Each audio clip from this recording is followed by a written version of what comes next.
সোনাচুরের তৃণমূল ছাত্র পরিষদের কর্মীরা দেবাংশু ভট্টাচার্যের সমর্থনে প্রচারে গেলে বাধা দেয় বিজেপি। তাদের মারধর করা হয় বলে অভিযোগ।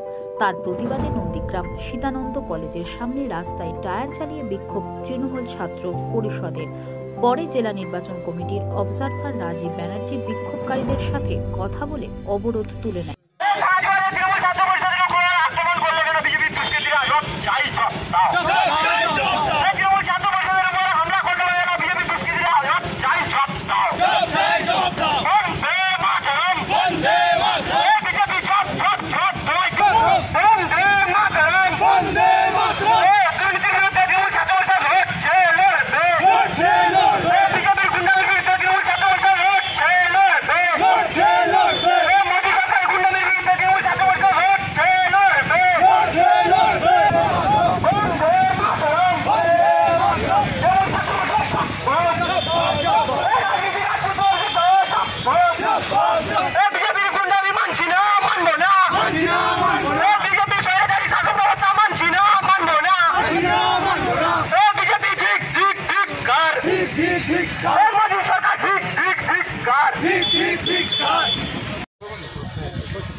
থানাকে বলেছেন ওটা দেখতে বলেছেন,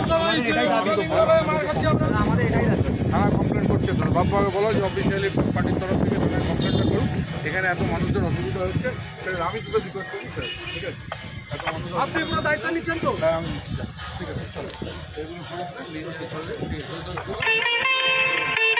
এগুলো বন্ধ করতে হবে, ইত্যাদি করতে হবে, এগুলো কর। আর আমি বলে দিচ্ছি বাপ্পাকে বলছি থানায় গিয়ে কমপ্লেনটাকে লড়ছি, ঠিক আছে?